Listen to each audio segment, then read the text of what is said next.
ನಮ್ಮ ಜೀವಿತ ಕುಟುಂಬ ದೇಶಗಳನ್ನು ಅಧೋಗತಿಗೆ ತಳ್ಳಿ ಹಾಳು ಮಾಡುತ್ತಿರುವುದು ಮದ್ಯಪಾನವೇ ಎಂದು ಹೇಳಿದರೆ ತಪ್ಪಾಗಲಾರದು. ಹೌದಲ್ವಾ?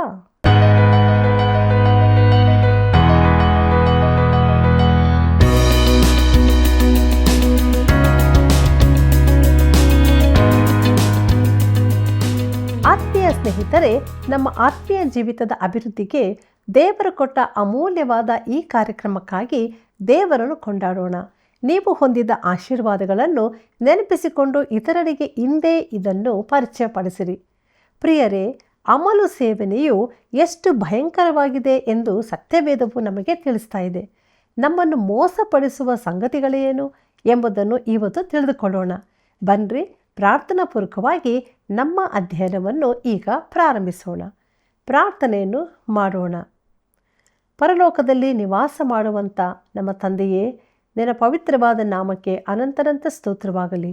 ಹೌದು ಕರ್ತನೆ, ಈ ಲೋಕದಲ್ಲಿ ಈ ಕುಡಿಕತನ ಎಂಬುವಂಥದ್ದು ಒಂದು ದೊಡ್ಡ ಪಾಪವಾಗಿ ಅನೇಕರನ್ನು ಬಂಧನದಲ್ಲಿದೆ ಸ್ವಾಮಿ. ಓ ಕರ್ತನೆ, ಈ ಕಾರ್ಯಕ್ರಮವನ್ನು ವೀಕ್ಷಿಸುತ್ತಿರುವಂಥ ಯಾರಾದರೂ ಈ ಬಂಧನದಲ್ಲಿ ಇರುವುದಾದರೆ ಸ್ವಾಮಿ, ಅವರನ್ನು ಬಿಡುಗಡೆ ಮಾಡು. ಹೌದು ಕರ್ತನೆ, ಸೈತಾನನ ಈ ಕಾರ್ಯಗಳಿಂದಲೂ ಬಿಡುಗಡೆ ಕೊಟ್ಟು ಅವರ ಕುಟುಂಬದಲ್ಲಿ ಸಮಾಧಾನ, ನೆಮ್ಮದಿಯನ್ನು ಅನುಗ್ರಹಿಸು. ಕ್ರಿಸ್ತನಲ್ಲಿ ಸಿಗುವಂಥ ನೂತನ ಜೀವಿತಕ್ಕೆ ನಡೆಸಬೇಕೆಂದು ವೀಕ್ಷಕರೆಲ್ಲರನ್ನು ಆಶೀರ್ವದಿಸು. ಅವರೊಬ್ಬೊಬ್ಬರ ಸಮಸ್ಯೆಗಳನ್ನು ಪರಿಹರಿಸು. ಕರ್ತನೆ, ನೀನು ಮಾತ್ರ ಮಹಿಮೆ ಹೊಂದು. ಯೇಸುವಿನ ನಾಮದಲ್ಲಿ ಬೇಡಿದ್ದೇವೆ, ಆಮೇನ್. ಬಹಳ ಕನಸುಗಳಿಂದಲೂ ವ್ಯರ್ಥ ವಿಷಯಗಳಿಂದಲೂ ಹೆಚ್ಚು ಮಾತುಗಳು ಹೊರಡುತ್ತವೆ ಅಷ್ಟೇ. ನೀನಂತೂ ದೇವರಲ್ಲಿ ಭಯಭಕ್ತಿಯುಳ್ಳವನಾಗಿರು. ಪ್ರಸಂಗಿ 5ನೇ ಅಧ್ಯಾಯ 7ನೇ ವಚನ.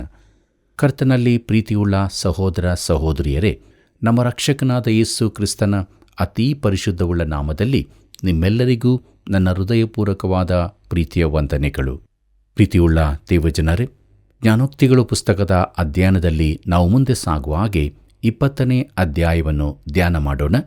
ಸೊಲೊಮೋನನ ಜ್ಞಾನವನ್ನು ನಮ್ಮ ಮುಂದಿರಿಸಿರುವ ಈ ದೀರ್ಘ ಭಾಗದಲ್ಲೇ ನಾವಿನ್ನೂ ಇದ್ದೇವೆ.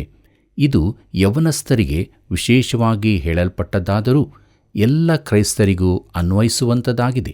ಮಾತ್ರವಲ್ಲದೆ ಅವಿಶ್ವಾಸಿಗಳು ಕೂಡ ಈ ಜ್ಞಾನೋಕ್ತಿಗಳಿಂದ ತುಂಬ ಪಾಠವನ್ನು ಕಲಿಯಬಹುದು.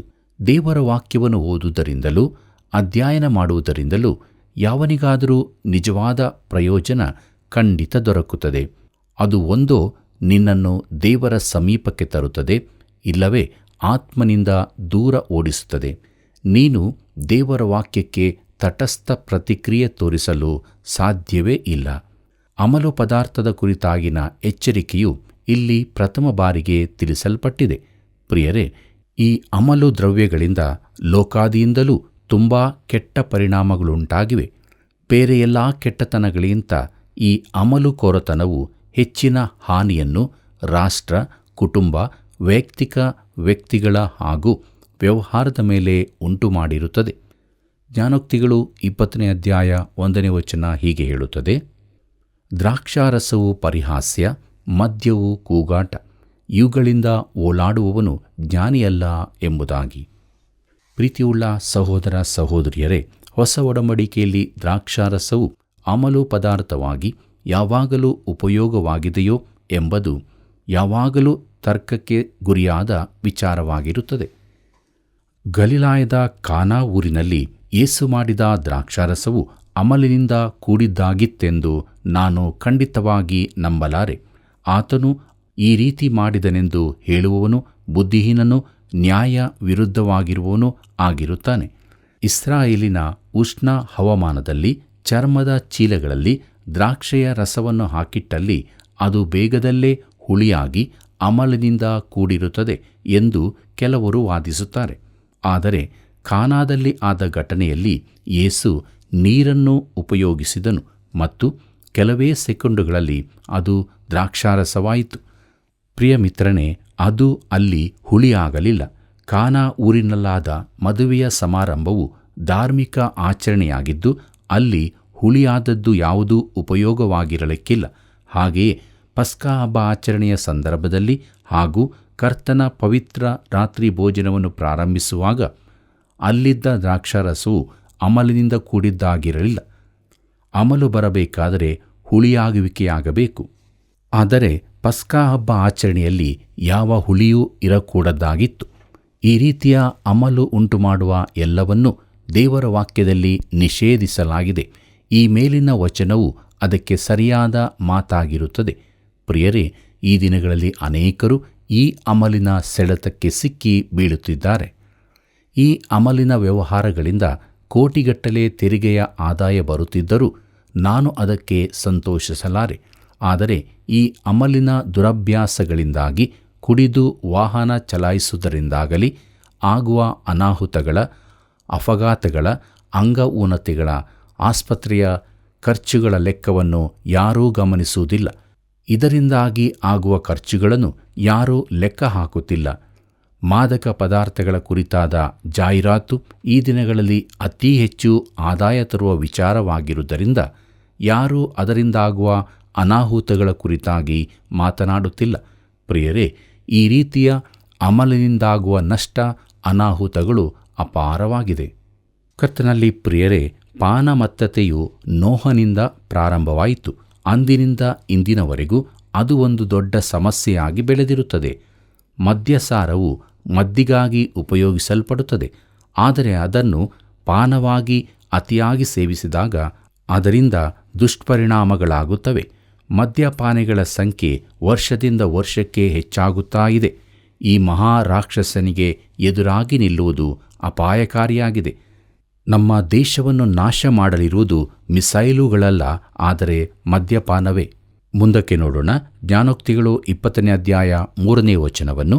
ಅಲ್ಲಿ ಹೀಗೆ ಬರುತ್ತದೆ: ವ್ಯಾಜ್ಯಕ್ಕೆ ದೂರನು ಮಾನಕ್ಕೆ ಯೋಗ್ಯನು, ಜಗಳವು ಪ್ರತಿಯೊಬ್ಬ ಮೂರ್ಖನಿಗೂ ಸಹಜ ಎಂಬುದಾಗಿ. ಕರ್ತನಲ್ಲಿ ಪ್ರಿಯರೇ, ವಿವಾದಗಳನ್ನು ಮುಂದುವರಿಸುವನಾಗಿರಬಾರದೆಂಬುದೇ ನಾವು ತಿಳಿಯಬೇಕು. ಮತ್ತು ನಾವು ಸಲ್ಲಿಸಬೇಕಾದ ಮುಯ್ತೀರಿಸುವಿಕೆಯು ನಮಗೆ ಸಹಾಯ ಮಾಡಿದವರಿಗೆ, ಅಂದರೆ ನಾವು ಒಳ್ಳೆಯದಕ್ಕೆ ಒಳ್ಳೆಯದನ್ನೇ ಪ್ರತಿಯಾಗಿ ಸಲ್ಲಿಸಬೇಕು. ಆದರೆ ವೈರಿಗಳಿಗೆ ಮುಯ್ತೀರಿಸಲು ಹೋಗಬೇಡ. ಕೆಟ್ಟದ್ದಕ್ಕೆ ಪ್ರತಿಯಾಗಿ ಕೆಟ್ಟದ್ದನ್ನೂ ಸಲ್ಲಿಸಲು ಹೋಗಬೇಡ. ಬದಲಾಗಿ ದೇವರಿಗೆ ಒಳಗಾಗಿರು. ಆತನು ಹೇಳಿದ್ದಾನೆ, ಮುಯ್ಯಿಗೆ ಮುಯ್ಯಿ ತೀರಿಸುವುದು ನನ್ನ ಕೆಲಸ, ನಾನೇ ಪ್ರತಿಫಲವನ್ನು ಕೊಡುವೆನು ಎಂಬುದಾಗಿ ರೋಮಾಪುರದವರಿಗೆ ಬರೆದ ಪತ್ರಿಕೆ 12ನೇ ಅಧ್ಯಾಯ 19ನೇ ವಚನದಲ್ಲಿ ನಾವು ನೋಡುತ್ತೇವೆ. ಆದ್ದರಿಂದಲೇ ನಾವು ಮುಯ್ಯಿ ತೀರಿಸಲು ಹೋಗಬಾರದೆಂದು ದೇವರು ಹೇಳುತ್ತಾನೆ. ನಾವೇ ಸ್ವತಃ ಪ್ರತಿಕಾರಕ್ಕೆ ಇಳಿಯುವುದು ನಂಬಿಕೆಯ ಜೀವಿತಕ್ಕೆ ವಿರುದ್ಧವಾದದ್ದು. ದೇವರು ನಮಗಿಂತ ಎಷ್ಟೋ ಹೆಚ್ಚು ಒಳ್ಳೆಯದಾಗಿ ಮಾಡುತ್ತಾನೆ. ಪ್ರಿಯರೇ, ದೇವರ ಮಕ್ಕಳು ಪೌಲನು ಫಿಲಿಪ್ಪಿಯ ವಿಶ್ವಾಸಿಗಳಿಗೆ ಹೇಳಿದ್ದನ್ನು ನೆನಪಿನಲ್ಲಿಡತಕ್ಕದ್ದು. ಫಿಲಿಪ್ಯರಿಗೆ ಬರೆದ ಪತ್ರಿಕೆ 4ನೇ ಅಧ್ಯಾಯ 5ನೇ ವಚನ ಹೀಗೆ ಹೇಳುತ್ತದೆ: ನಿಮ್ಮ ಸೈರಣೆಯು ಎಲ್ಲ ಮನುಷ್ಯರಿಗೆ ಗೊತ್ತಾಗಲಿ, ಕರ್ತನು ಹತ್ತಿರವಾಗಿದ್ದಾನೆ ಎಂಬುದಾಗಿ. ಪ್ರಿಯರೇ, ವ್ಯಾಜ್ಯಕ್ಕೆ ದೂರವಾಗಿರುವುದು ಗೌರವಕ್ಕೆ ಯೋಗ್ಯವಾದದ್ದು. ಜ್ಞಾನೋಕ್ತಿಗಳು 20ನೇ ಅಧ್ಯಾಯ 4ನೇ ವಚನ ಹೀಗೆ ಹೇಳುತ್ತದೆ: ಮೈಗಳ್ಳನು ಮಳೆಗಾಲದಲ್ಲಿ ಹೊಲಗೇಯನು, ಸುಗ್ಗಿ ಕಾಲದಲ್ಲಿ ಭಿಕ್ಷೆ ಬೇಡಲು ಏನು ಸಿಕ್ಕಿತು ಎಂಬುದಾಗಿ. ಪ್ರೀತಿಯುಳ್ಳ ಸಹೋದರ ಸಹೋದರಿಯರೇ, ಇಸ್ರಾಯೇಲಿನಲ್ಲಿನ ಹವಾಮಾನ ಸಾಮಾನ್ಯ ಥರದ್ದಾಗಿರುತ್ತಿತ್ತು. ಚಳಿಗಾಲದಲ್ಲಿ ಮುಂದಣ ಸುಗ್ಗಿ ಕಾಲಕ್ಕೆ ತಯಾರಿ ನಡೆಸಬೇಕಾಗಿತ್ತು. ಆದರೆ ಸೋಮಾರಿಯು ತುಂಬ ಚಳಿಯಿದೆ ಎಂದು ಹೇಳುವನು. ಆದ್ದರಿಂದಲೇ ಬೆಂಕಿಯ ಬಳಿಯಲ್ಲೇ ಕುಳಿತುಕೊಂಡಿರುವನು. ಸ್ವಲ್ಪ ಬೆಚ್ಚಗಾಗಲಿ ಎಂದು ಕಾಯುತ್ತಿರುವನು. ಆದರೆ ಸರಿಯಾಗಿ ಬೆಚ್ಚಗಾಗುವಾಗ ಉಳುವ ಕಾಲವು ದಾಟಿ ಹೋಗಿರುತ್ತಿತ್ತು. ಅದು ಗಿಡ ನೆಡುವ ಸಮಯವಾಗಿರುತ್ತಿತ್ತು. ಈ ವಚನದಲ್ಲಿ ಹಾಸ್ಯದ ಲೇಪನವೂ ಇದೆ. ಪ್ರಿಯರೇ, ಒಬ್ಬನ ಮನೆಯ ಮಾಡು ಸೋರುತ್ತಿತ್ತು, ಆದರೆ ಅವನು ಅದನ್ನು ಸರಿ ಮಾಡಲಿಲ್ಲ. ಯಾಕೆಂದರೆ ಮಳೆ ಬರುತ್ತಿರುವಾಗ ಅವನು ಕೆಲಸ ಮಾಡಲು ಇಚ್ಛಿಸಲಿಲ್ಲ. ಮಳೆ ಇಲ್ಲದಾಗ ಸರಿ ಮಾಡುವ ಅವಶ್ಯಕತೆ ಕಾಣಲಿಲ್ಲ. ಒಂದಕ್ಕೊಂದು ಸಂಬಂಧವಿಲ್ಲದಂತೆ ಕಾಣುವ ಕೆಲವು ಜ್ಞಾನೋಕ್ತಿಗಳು ನಾವು ಕಾಣಲಿದ್ದೇವೆ. ಆದರೆ ಒಳ್ಳೆಯತನ ಹಾಗೂ ನೈತಿಕ ನಿಯಮಗಳ ಕುರಿತಾಗಿ ಮಾತನಾಡುವಾಗ ಒಂದು ಸಂಬಂಧವು ಕಾಣಬರುತ್ತದೆ. ಜ್ಞಾನೋಕ್ತಿಗಳು 20ನೇ ಅಧ್ಯಾಯ 6ನೇ ವಚನ ಹೀಗೆ ಹೇಳುತ್ತದೆ: ಸ್ನೇಹಿತರೆಂದು ಹೇಳಿಕೊಳ್ಳುವವರು ಬಹು ಮಂದಿ, ನಂಬಿಗಸ್ತನಾದ ಸ್ನೇಹಿತನು ಎಲ್ಲಿ ಸಿಕ್ಕುವನು ಎಂಬುದಾಗಿ. ಪ್ರಿಯರೇ, ಇಲ್ಲಿ ಒಳ್ಳೆತನದ ಕುರಿತಾಗಿ ಹೇಳಲ್ಪಟ್ಟಿದೆ. ಮುಂದಕ್ಕೆ ನೋಡೋಣ. ಜ್ಞಾನೋಕ್ತಿಗಳು 20ನೇ ಅಧ್ಯಾಯ 7ನೇ ವಚನ. ಅಲ್ಲಿ ಹೀಗೆ ಬರೆದದೆ: ಸಧರ್ಮಿಯು ನಿರ್ದೋಷವಾಗಿ ನಡೆಯುವನು, ಅವನು ಗತಿಸಿದ ಮೇಲೆಯೂ ಅವನ ಮಕ್ಕಳು ಭಾಗ್ಯವಂತರು ಎಂಬುದಾಗಿ. ಪ್ರಿಯರೇ, ಇಲ್ಲಿನ ಮುಖ್ಯ ಶಬ್ದ ನಿರ್ದೋಷ ಎಂಬುದು.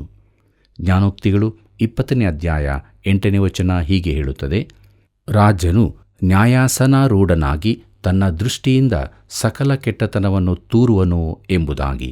ಪ್ರಿಯರೇ, ಕೆಟ್ಟತನವನ್ನು ತೂರುವುದೆಂದರೆ ರಾಜ್ಯವನ್ನು ಶುದ್ಧಗೊಳಿಸುವುದೂ ಆಗಿದೆ.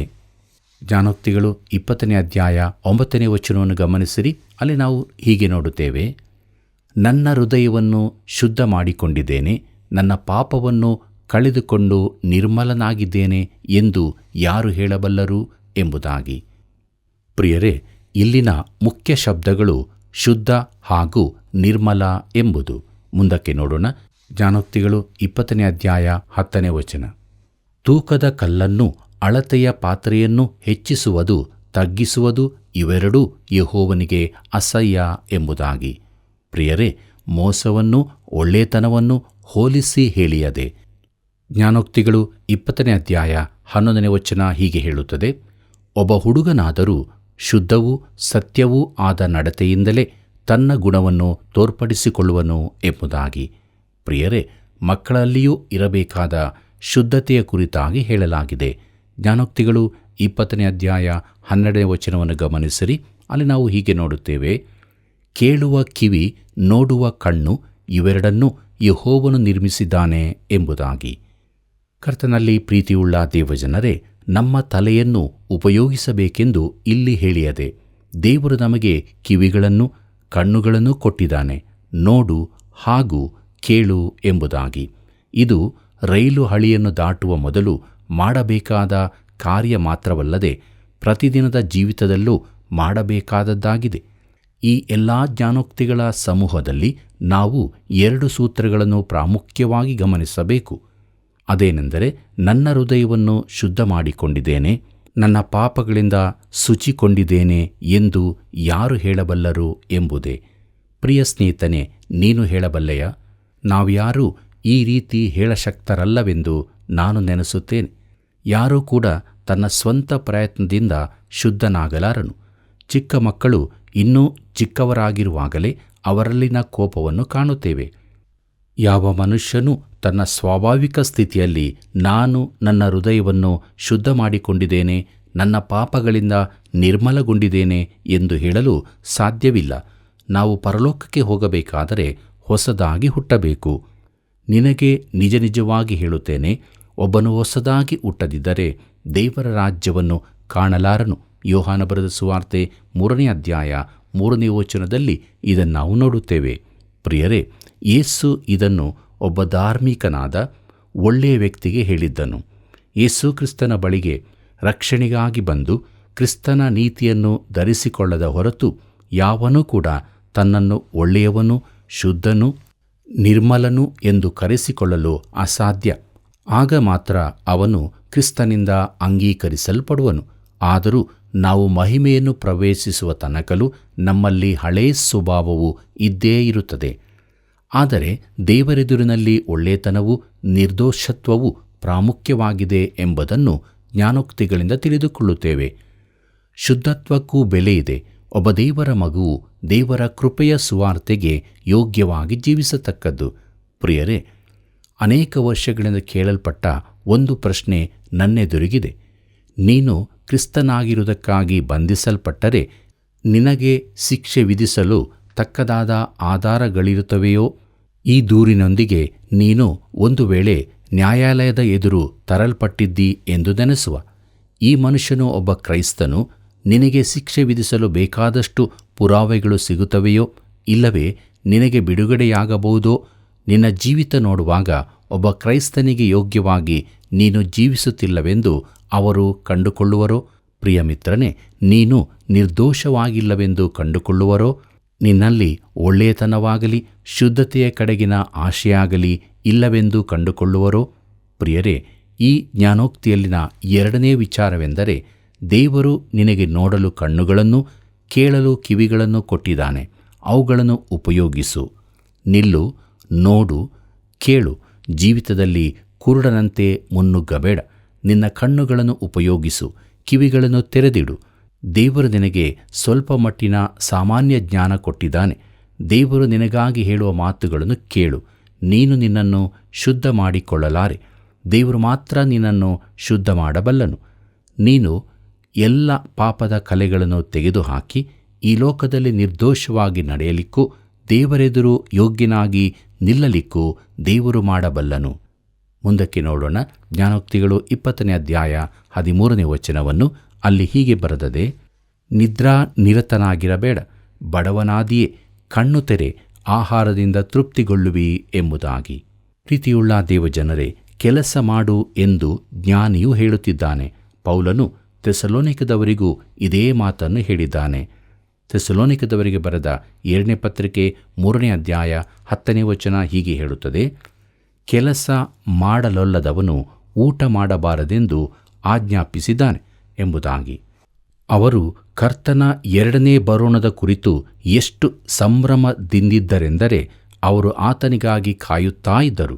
ಆತನ ಬರೋಣವನ್ನು ಎದುರು ನೋಡುತ್ತಾ ಕಾಯುತ್ತಾ ಇರುವುದು ಒಳ್ಳೆಯದೇ, ಆದರೆ ಸುಮ್ಮನೆ ಕುಳಿತಿದ್ದು ಆಕಾಶ ನೋಡುತ್ತಾ ಇರುವುದಲ್ಲ. ನಿಜವಾಗಿ ಆಸಕ್ತಿಯಿಂದ ಕಾಯುವನಾದರೆ ಎಂದಿಗಿಂತಲೂ ಹೆಚ್ಚಾಗಿ ಕೆಲಸ ಮಾಡುತ್ತಾ ಇರಬೇಕಾಗಿತ್ತು. ಜ್ಞಾನೋಕ್ತಿಗಳು 20ನೇ ಅಧ್ಯಾಯ 14ನೇ ವಚನವನ್ನು ಗಮನಿಸಿರಿ. ಅಲ್ಲಿ ನಾವು ಹೀಗೆ ನೋಡುತ್ತೇವೆ, ಕೊಳ್ಳುವವನು ಚೆನ್ನಾಗಿಲ್ಲ ಚೆನ್ನಾಗಿಲ್ಲ ಎಂದು ಹೇಳುತ್ತಾನೆ, ಕೊಂಡುಕೊಂಡು ಹೋಗಿ ಹೆಚ್ಚಳ ಪಡುತ್ತಾನೆ ಎಂಬುದಾಗಿ. ಪ್ರಿಯ ಮಿತ್ರನೇ, ಇಲ್ಲಿನ ಹಾಸ್ಯದ ವಿಚಾರವನ್ನು ನೀನು ತಿಳುಕೊಂಡಿದ್ದೀಯೆಂದು ನಂಬುತ್ತೇನೆ. ಉದಾಹರಣೆಗೆ, ಒಬ್ಬನು ವಾಹನ ಖರೀದಿಗಾಗಿ ಹೋಗುತ್ತಾನೆ. ಕಾರನ್ನು ಮಾರುವವನಿಗೆ ಇವನು, ಇದು ಅಷ್ಟು ಚೆನ್ನಾಗಿಲ್ಲ, ಟೈರ್ಗಳು ಸವಿದು ಹೋಗಿವೆ, ತುಂಬ ಸದ್ದು ಮಾಡುತ್ತದೆ, ಆದ್ದರಿಂದ ನಾನು ಇದಕ್ಕೆ ಇಷ್ಟು ಮಾತ್ರ ಕೊಡುತ್ತೇನೆ ಎನ್ನುತ್ತಾನೆ. ಆಗ ದನಿಯು, ಆದಿತು, ಅಷ್ಟಕ್ಕೇನೆ ಕೊಡುತ್ತೇನೆ ಅನ್ನುತ್ತಾನೆ. ಆಗ ಕೊಂಡುಕೊಳ್ಳುವವನು, ಇದಕ್ಕೆ ಇಷ್ಟು ಕ್ರಯವೂ ಜಾಸ್ತಿಯೇ, ಆದರೂ ನಾನು ಕೊಂಡುಕೊಳ್ಳುತ್ತೇನೆ ಹೀಗೆ ಹೇಳಿ ಅವನು ಕಾರನ್ನು ಕೊಂಡುಕೊಂಡು ಮನೆಗೆ ಹೋಗಿ ತನ್ನ ಹೆಂಡತಿ, ಮಕ್ಕಳು, ನೆರೆಯವರನ್ನೆಲ್ಲ ಕರೆದು, ನೋಡಿರಿ, ಎಷ್ಟು ಕಡಿಮೆ ಬೆಲೆಗೆ ನಾನು ಒಂದು ಕಾರನ್ನು ಕೊಂಡುಕೊಂಡೆ ಎಂದು ಹೇಳುತ್ತಾನೆ. ಇದು ಮಾನವ ಸ್ವಭಾವವಲ್ಲವೇ? ಮುಂದಕ್ಕೆ ನೋಡೋಣ. ಜ್ಞಾನೋಕ್ತಿಗಳು 20ನೇ ಅಧ್ಯಾಯ 15ನೇ ವಚನವನ್ನು. ಅಲ್ಲಿ ಹೀಗೆ ಬರೆದದೆ, ಹೊನ್ನು ಉಂಟು, ಹವಳದ ರಾಶಿ ಉಂಟು, ಆದರೆ ಜ್ಞಾನದ ತುಟಿಗಳೇ ಅಮೂಲ್ಯಾಭರಣ ಎಂಬುದಾಗಿ. ಪ್ರಿಯರೇ, ಈ ದಿನಗಳಲ್ಲಿ ನಮ್ಮ ಮೌಲ್ಯಗಳೆಲ್ಲ ತಪ್ಪಾದದ್ದಾಗಿರುತ್ತದೆ. ಮಾನವನನ್ನು ಲೌಕಿಕ ವಸ್ತುಗಳಿಂದ ಅಳೆಯುತ್ತೇವೆ, ಆದರೆ ಅವನಲ್ಲಿನ ಜ್ಞಾನದಿಂದಲ್ಲ. ಜ್ಞಾನೋಕ್ತಿಗಳು 20ನೇ ಅಧ್ಯಾಯ 16ನೇ ವಚನ ಹೀಗೆ ಹೇಳುತ್ತದೆ, ಮತ್ತೊಬ್ಬನಿಗೆ ಹೊಣೆಯಾದವನ ಬಟ್ಟೆಯನ್ನು ಕಿತ್ತುಕೋ, ಮತ್ತೊಬ್ಬಳಿಗೆ ಹೊಣೆಯಾದವನನ್ನೇ ಒತ್ತೆ ಮಾಡಿಕೋ ಎಂಬುದಾಗಿ. ಪ್ರಿಯ ಸ್ನೇಹಿತನೇ, ನೀನು ಕೆಲವರೊಂದಿಗೆ ವ್ಯವಹರಿಸುವಾಗ ಅವರು ಜಾಮೀನನ್ನು ಒದಗಿಸುವಂತೆ ನೋಡಿಕೋ, ಇಲ್ಲವಾದರೆ ನಿನಗೆ ಕಷ್ಟ ಬಂದೀತು. ಜ್ಞಾನೋಕ್ತಿಗಳು 20ನೇ ಅಧ್ಯಾಯ 17ನೇ ವಚನವನ್ನು ಗಮನಿಸಿರಿ. ಅಲ್ಲಿ ಹೀಗೆ ಬರೆದದೆ, ಮೋಸದಿಂದ ಸಿಕ್ಕುವ ಆಹಾರವು ಮನುಷ್ಯನಿಗೆ ರುಚಿ, ಆಮೇಲೆ ಅವನ ಬಾಯಿ ಮರಳಿನಿಂದ ತುಂಬುವುದು ಎಂಬುದಾಗಿ. ಪ್ರಿಯರೇ, ಒಬ್ಬನು ಮೋಸ ಮಾಡಿ ತಪ್ಪಿಸಿಕೊಳ್ಳಬಹುದೆಂದು ನೆನೆಸುತ್ತಾನೆ. ಅದು ಅವನಿಗೆ ಸವಿಯಾದದ್ದಾಗಿ ಕಾಣಬಹುದು, ಆದರೆ ದೇವರಿಂದ ಯಾರೂ ತಪ್ಪಿಸಿಕೊಳ್ಳಲು ಸಾಧ್ಯವಿಲ್ಲ. ಜ್ಞಾನೋಕ್ತಿಗಳು 20ನೇ ಅಧ್ಯಾಯ 19ನೇ ವಚನ ಹೀಗೆ ಹೇಳುತ್ತದೆ, ಚಾಡಿಕೋರನು ಗುಟ್ಟು ರಟ್ಟು ಮಾಡುವನು, ಆದದರಿಂದ ತುಟಿ ಬಿಗಿ ಹಿಡಿಯದವನ ಗೊಡವೆಗೆ ಹೋಗಬೇಡ ಎಂಬುದಾಗಿ. ಪ್ರಿಯ ಮಿತ್ರನೇ, ಎದುರಿನಲ್ಲಿ ನಿನ್ನನ್ನು ಹೊಗಳಿ ಬಳಿಕ ಹೋಗಿ ನಿನ್ನ ಕುರಿತು ಟೀಕೆ ಮಾಡುವವನ ಕುರಿತಾಗಿ ಎಚ್ಚರವಾಗಿರು. ಅವನು ಸಭೆಯ ಅಧಿಕಾರಿಯಾದರೂ ಜಾಗೃತೆಯಾಗಿರು. ಜ್ಞಾನೋಕ್ತಿಗಳು 20ನೇ ಅಧ್ಯಾಯ 20ನೇ ವಚನವನ್ನು ಗಮನಿಸಿರಿ. ಅಲ್ಲಿ ಹೀಗೆ ಬರೆದದೆ, ತಂದೆಯನ್ನಾಗಲಿ ತಾಯಿಯನ್ನಾಗಲಿ ಶಪಿಸುವವನ ದೀಪವು ಮಧ್ಯರಾತ್ರಿಯ ಅಂಧಕಾರದಲ್ಲಿ ಆರಿ ಹೋಗುವುದು ಎಂಬುದಾಗಿ. ಪ್ರಿಯ ಸ್ನೇಹಿತನೇ, ನೀನು ಹೆಮ್ಮೆ ಪಡತಕ್ಕ ಹೆತ್ತವರು ನಿನಗಿರುವುದಾದರೆ ಅವರ ಕುರಿತು ಹೆಚ್ಚಳಪಡು. ಅವರ ಕುರಿತು ಒಳ್ಳೆಯದನ್ನು ಹೇಳಲಾಗದಿದ್ದರೆ ಸುಮ್ಮನಿರು. ಈ ವಚನ ಹೇಳುವುದು ಇದನ್ನೇ. ಹಾಮನು ಈ ವಿಚಾರದಲ್ಲಿ ತಪ್ಪು ಮಾಡಿದನು. ಹಾಮನು ತನ್ನ ತಂದೆಯ ತಪ್ಪನ್ನು ಬಹಿರಂಗಪಡಿಸಿದನು. ಅವನು ಸುಮ್ಮನಿರಬಹುದಿತ್ತು. ಕೆಲವು ವಿಚಾರಗಳನ್ನು ನಾವು ಸಾರುತ್ತಾ ಹೋಗದೆ ಸುಮ್ಮನಿರಬೇಕಾಗುತ್ತದೆ. ಜ್ಞಾನೋಕ್ತಿಗಳು 20ನೇ ಅಧ್ಯಾಯ 24ನೇ ವಚನ ಹೀಗೆ ಹೇಳುತ್ತದೆ, ಮನುಷ್ಯನಿಗೆ ಗತಿಯನ್ನು ಏರ್ಪಡಿಸುವವನು ಯೆಹೋವನೇ ಆಗಿರುವಲ್ಲಿ ಮನುಷ್ಯನು ತನ್ನ ಮಾರ್ಗವನ್ನು ಹೇಗೆ ತಿಳಿದುಕೊಂಡಾನು ಎಂಬುದೇ. ಕರ್ತನಲ್ಲಿ ಪ್ರಿಯರೇ, ಒಬ್ಬನು ತನ್ನ ಮಾರ್ಗವನ್ನು ತಾನೇ ಹೇಗೆ ತಿಳಿದುಕೊಂಡಾನು? ನಾವು ಆ ಮಾರ್ಗದಲ್ಲಿ ಹಿಂದೆ ಹೋಗಿರಲಿಲ್ಲವಲ್ಲ. ಪವಿತ್ರಾತ್ಮನು ಮಾತ್ರ ನಮ್ಮನ್ನು ನಡೆಸಬಲ್ಲನು. ದೇವರು ಮೋಶೆಗೆ ಹೇಳಿದ್ದು ಅವರನ್ನು ನಡೆಸಲು ನಾನು ಬೇಕು ಎಂದು. ನನಗೆ ನಿನಗೆ ಕೂಡ ಆತನ ಮಾರ್ಗದರ್ಶನ ಅಗತ್ಯವಿದೆ. ಜ್ಞಾನೋಕ್ತಿಗಳು 20ನೇ ಅಧ್ಯಾಯ 25ನೇ ವಚನ ಹೀಗೆ ಹೇಳುತ್ತದೆ, ದುಡುಕಿ ಮುಡುಪು ಕಟ್ಟುವುದು ಮನುಷ್ಯನಿಗೆ ಉರುಳು, ಹರಕೆ ಹೊತ್ತ ಮೇಲೆ ವಿಚಾರ ಪಡಬೇಕಾಗುತ್ತದೆ. ಪ್ರೀತಿಯುಳ್ಳ ಸ್ನೇಹಿತನೇ, ನೀನು ಏನು ಮಾಡಬಲ್ಲೆ ಎಂಬುದನ್ನು ತಿಳಿದುಕೊಳ್ಳದೆ ಹರಕೆ ಕಟ್ಟಿಕೊಳ್ಳಬೇಡ. ಸರಿಯಾಗಿ ಯೋಚಿಸದೆ ಬಹಿರಂಗವಾಗಿ ನಿನ್ನ ಜೀವಿತವನ್ನು ದೇವರಿಗೆ ಸಮರ್ಪಿಸಬೇಡ. ಆ ರೀತಿಯ ಭಾವನಾಪರವಾದ ತೀರ್ಮಾನವನ್ನು ದೇವರು ಮೆಚ್ಚುವುದಿಲ್ಲ. ಇಂತಹ ತೀರ್ಮಾನಗಳು ಈ ದಿನದಲ್ಲಿ ತುಂಬ ಇರುತ್ತವೆ. ಜ್ಞಾನೋಕ್ತಿಗಳು 20ನೇ ಅಧ್ಯಾಯ 27ನೇ ವಚನವನ್ನು ಗಮನಿಸಿರಿ. ಅಲ್ಲಿ ಹೀಗೆ ಬರೆದದೆ, ಮನುಷ್ಯನ ಆತ್ಮವು ಯೆಹೋವನ ದೀಪವಾಗಿದೆ, ಅದು ಅಂತರಂಗವನ್ನೆಲ್ಲ ಶೋಧಿಸುತ್ತದೆ ಎಂಬುದಾಗಿ. ಕರ್ತನಲ್ಲಿ ಪ್ರೀತಿಯುಳ್ಳ ದೇವಜನರೇ, ಮನುಷ್ಯನ ಆತ್ಮವು ಯೆಹೋವನ ದೀಪವಾಗಿದೆ, ಯೆಹೋವನ ಬೆಳಕಲ್ಲ. ಮಾನವನ ಆತ್ಮವು ದೀಪ ಮಾತ್ರವಾಗಿದೆ, ಬೆಳಕನ್ನು ಹಿಡಿದಿರುವ ಪಾತ್ರೆ ಮಾತ್ರ. ಮಾನವನು ಒಂದು ದೀಪ ಮಾತ್ರ. ಪರಿಶುದ್ಧಾತ್ಮನಿಂದ ನಾವು ತುಂಬಿಸಲ್ಪಡದ ಹೊರತು ನಾವು ಬೆಳಕು ಕೊಡಲಾರೆವು. 10 ಮಂದಿ ಕನ್ಯೆಯರ ದೃಷ್ಟಾಂತವನ್ನು ನೆನಪಿಗೆ ತಂದುಕೊಳ್ಳಿರಿ. ಅವರಲ್ಲಿ 5 ಮಂದಿ ಬುದ್ಧಿವಂತೆಯರು, 5 ಮಂದಿ ಬುದ್ಧಿಹೀನೆಯರು. ಅವರೆಲ್ಲರೂ ಕೇವಲ ದೀಪಗಳು ಮಾತ್ರ ಆಗಿದ್ದರು. ಎಣ್ಣೆ ಇಲ್ಲದೆ ಅವರು ಬೆಳಕು ಕೊಡಲು ಸಾಧ್ಯವಿಲ್ಲ.